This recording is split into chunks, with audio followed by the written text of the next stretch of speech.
Welcome to You've Got This with Sarah Hamaker, a podcast to encourage and equip moms along their parenting journey.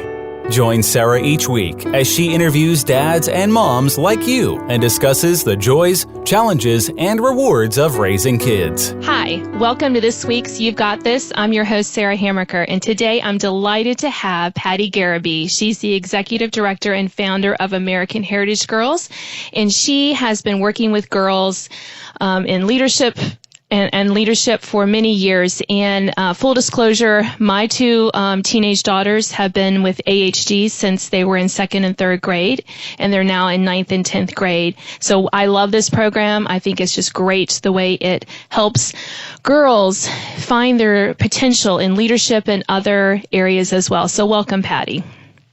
Thank you, Sarah. It's so good to be with you. Yeah, so today I really wanted to talk about leadership. Now, we hear this a lot. I hear this a lot in the schools. We go to a public school, my kids do. They talk a lot about leadership. And yet, I really wonder, do we really know what leadership means? Can you talk a little bit about how you view leadership in today's youth? Absolutely. You know, even beyond today's youth, leadership in general, it truly is not that line leader, the person in front. For me, I believe that leadership is influence. And we all influence. Good or bad, we influence others. And so, you know, when people say, I'm a behind-the-scenes type of person, and you'll hear that a lot, particularly with young ladies in AHG. They want to be humble, they're shy, typically, and they just want to be behind the scenes. I beg to differ with them that they are leaders because they are influencing others. And so, you know, with this newer understanding, if you're looking at leadership as influence, suddenly the common girl, or every girl, has access to an exercise regime that can really strengthen her leadership muscle. And you know how we can do that is by following the example of Christ. Jesus is the great influencer. He was the greatest leader. His influence has permeated time. And so really, as influencers who want to follow Christ, the girls are able to understand, first of all, that they have influence. Second of all, that passion creates influence, and passion is discovered through serving and learning more about how God has wired you. And thirdly, you have to have courage, and you have to understand your identity, and that your identity comes from Christ, and that makes you an awesome, well-equipped girl. I love that. With my girls, they were so shy when they were younger. My oldest is 16 now, and she's a patriot in the AHG troop, and she is now the senior girl leader, which means she stands up in front of our troop and gives announcements. And in 5th grade, true story, she struggled to get up in front of her class to do a presentation. Her teacher tried everything, and we just said, oh, okay, she's just shy, you know, if you want to bend over backwards to help, fine, but she'll eventually find her way. And she has. And she's not extrovert by any stretch of the imagination, but she has found her comfort in AHG, I think because of the very things you talked about, that it was emphasized not so much that you had to be in front of people to be a leader, although that's part of it, that can be part of it, but that she really kind of found that confidence in herself to know who she was. Can you talk a little bit about how American Heritage Girls as a group kind of wants to develop the whole girl and not just the leadership part of it? Absolutely. You know, it really falls upon these amazing volunteers who give of their time, who want to make an impact, create a legacy in their community by touching girls' lives. And I think that they are the key to modeling the great behaviors. Through these leaders, they're able to say, you know, I'm a confident woman. I wasn't always a confident woman, but now I am. And girls, this is what I'd like to impart to you. And that is that you are good enough, that you are uniquely wired, and that there are certain passions that God has put into your heart that He wants you to fan the flame of, to become the person you are, to contribute to society, and to contribute to the kingdom on earth. And the American Heritage Girl volunteers do this through their love and care, and also through the program that's it's a very what shall I say, developed, enriched program. The girls not only learn about life skills through earning badges, but they also learn about setting goals, which they work towards level awards, which I know Sarah must be familiar with because her daughter just earned the Dolly Madison. And then the girls start to learn more about service. I mean, service is one of the key components of American Heritage Girls. Our tagline, as you know, is faith, service, and fun. And so serving others helps us to know what are those passions that are locked in our heart that have really been there since the day we were born? And we just need to experience some things so that we can know what are those points that will really turn us on to influence well. And I think American Heritage Girls has that whole package for a girl to discover her true identity. Yeah, and I love the service aspect of it for the way that I think it really speaks to our girls' hearts. It really kind of shows them that they can make a difference in their community, and it doesn't have to be a huge difference. Like one of my daughters, she wanted to volunteer when she was in middle school at her elementary school, and so they paired her up with a little girl who needed some reading help. So once a week she would go for like an hour after her school, and middle school got out earlier while the other little girl was in school, to help her with her reading. And it made such a difference. It was just one small thing. And I think that's what I've enjoyed learning about through American Heritage Girls and seeing my girls grow. There's some big opportunities, but also the emphasis that they can make a difference, and that develops their leadership skills, right? I mean, it is all kind of together just to remind them that leaders lead in big ways and leaders lead in small ways too. I love that, Sarah. That is so true. And for them to know that they can make a difference, even a small difference still makes that influence or that impact. And together, if we all just did a positive impact every day on someone, imagine what our world would be like. Imagine the hope that girls would have in their hearts that I am not a victim, rather I am a contributor. And that's really what I hope they all have. We talk a lot about girl power these days, and leadership sometimes falls into that realm. And I love to talk to the girls about God's power in the girl. That turns this whole thing on the head, because it's not all up to you. It's what God has given you already. That potential's already locked inside your soul. It just needs to be released, and that power is way beyond anything we could imagine. And some of the stories that I've seen in our girls, in my troop, in my own daughters, they're so inspiring. I look at that and I think, wow, where was AHG when I was a teenager? Right. Because I knew other groups, they weren't a good fit for me, for various reasons. And I look back and I just think, it just allows girls to find a safe place for them to think about who they are and who they want to become. And they can try these different things, these different avenues through the badges, through the service. And I really think that it's just such a wonderful way for girls to discover themselves. There's so much pressure on, especially teenagers these days. And there's a lot of talk about that. And with a couple of teenage girls myself, I see that pressure. And it's not so much pressure that we as parents put on, because we're pretty much, it's going to be okay. This is only high school. Take a breath. Right. It's going to be fine. But there is a lot of pressure put on them, to do all these things that I'm like, don't think I could have even done it when I was in college. Do you have any, stories to share or encouragement for, maybe parents of teenage girls to kind of help them navigate all that pressure? Yeah. Absolutely. The pressure it's continued to accelerate. American Heritage Girls is almost 25 years old, and it was started with my fourth grade daughter wanting to find something that would be more aligned as far as a scout type program. And when I see that daughter now is 33 years old, but to see what's really being shot at girls your daughter's age, Sarah, it confounds me. And it gives me hope, though, when I hear these stories. Megan from Texas writes this really, really like you said, I wish this was around when I was a kiddo, but to think this way blows my mind. She says, I have so many friends now that I cannot believe that I used to be lonely. And this is a senior in high school speaking. I always had someone to talk to about the daily problems of being a teenager. In my time in AHG, my relationship with God has grown tremendously. I used to rarely pray because I wasn't sure about the benefits of prayer, but now I realize that prayer is the best gift that God gave us and that He wants us to have a conversation with us. I also learned that through God, everything's possible. AHG gave me the opportunity to gain confidence through leadership positions and to grow in my relationship with God. I think that lonely feeling is so common in today's girl. Yes. We are wired, right? We're connected more than ever, quote unquote, but our relationships are thinner than ever.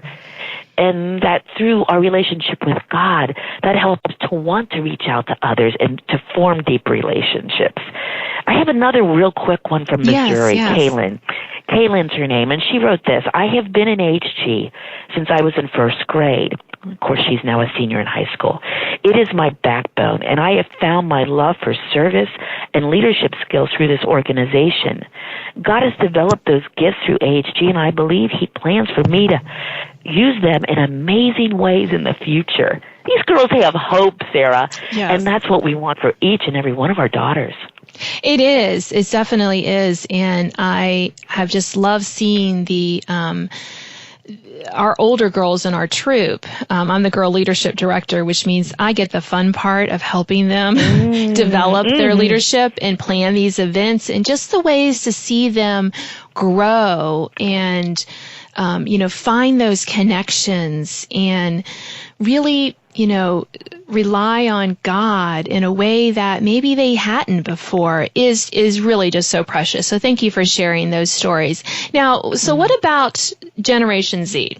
I mean, these are my girls. These are the, probably my boys too. I can't remember how long generations last, but, where they break them off. They start at age 6 today. Okay, good. Then I have Generation Z in my house. So, can you talk a little bit? I mean, what's different about this generation and how that might impact, leadership opportunities or that kind of growth for them?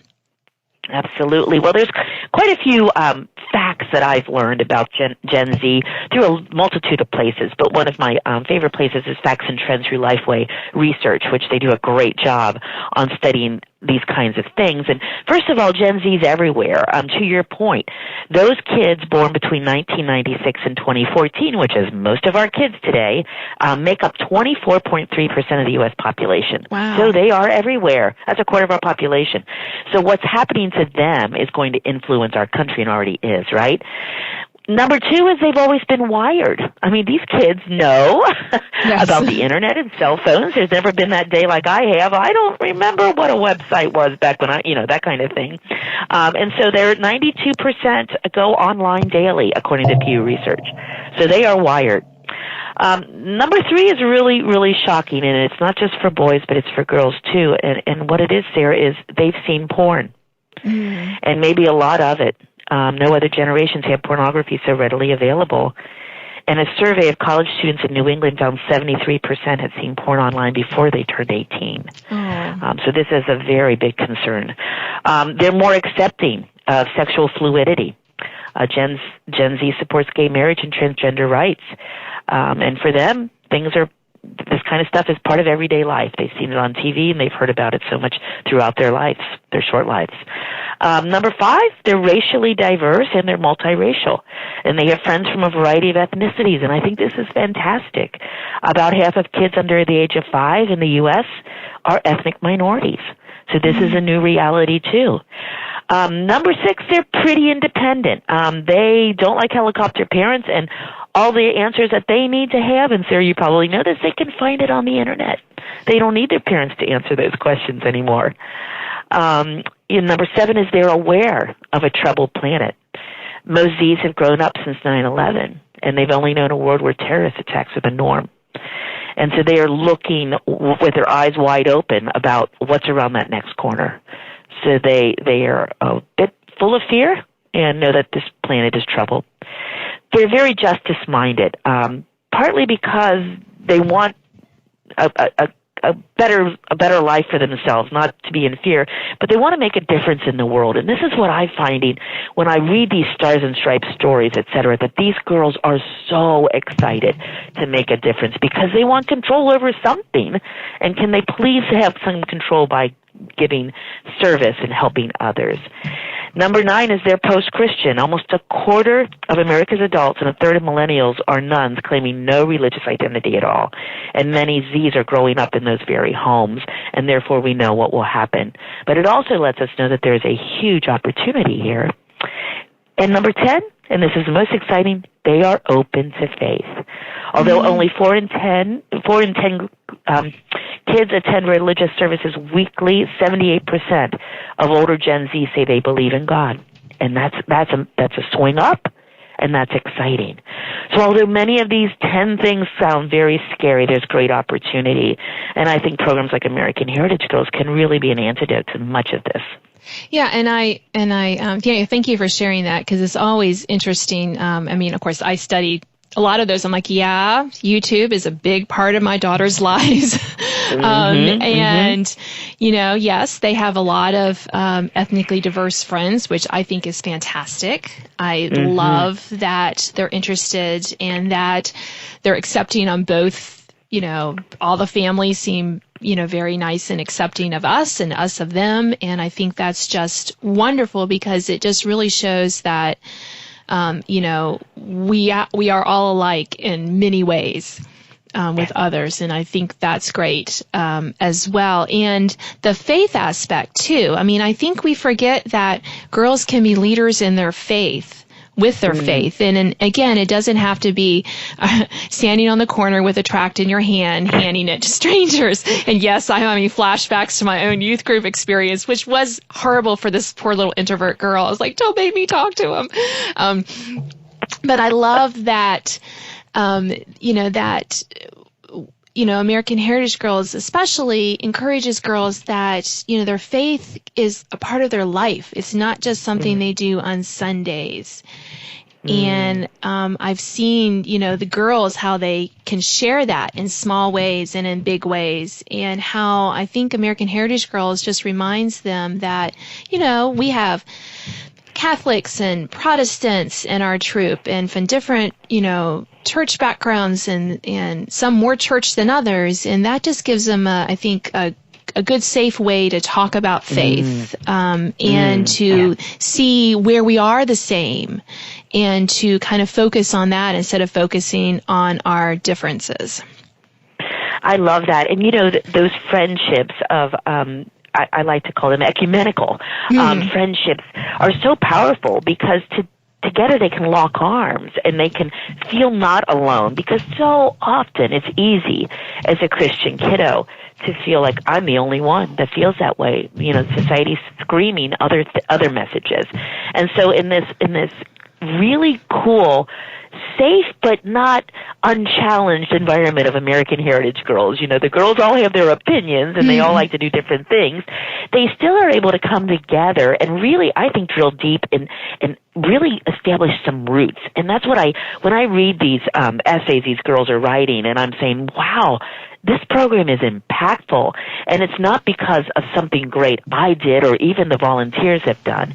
I really believe it's infused with the Holy Spirit, and that's what creates the power and the transforming ability that is allowing girls to become that shy wallflower to, I can lead not only my troop, but I can lead a project in my community that's making a difference for the good. Yeah, and I think that is a wonderful way to end our talk today. I could talk much longer with you, Patti, on this, because this is, you know, girls in leadership is something very powerful. And so maybe I'll have you as a guest later on this year. We can talk further about that. But thank you so much for being with me today. And thank you, Sarah. It's been a pleasure. You've been listening to You've Got This. I'm your host, Sarah Hammaker, and today's guest was Patti Garibay. She's the executive director and founder of American Heritage Girls, and I hope that you will join me next week. Thanks for listening to this week's podcast of You've Got This with Sarah Hammaker. Sign up to receive notification of new podcasts and listen to previous editions at sarahhammaker.com. Until next time, remember, parenting might be hard sometimes, but don't worry, You've got this.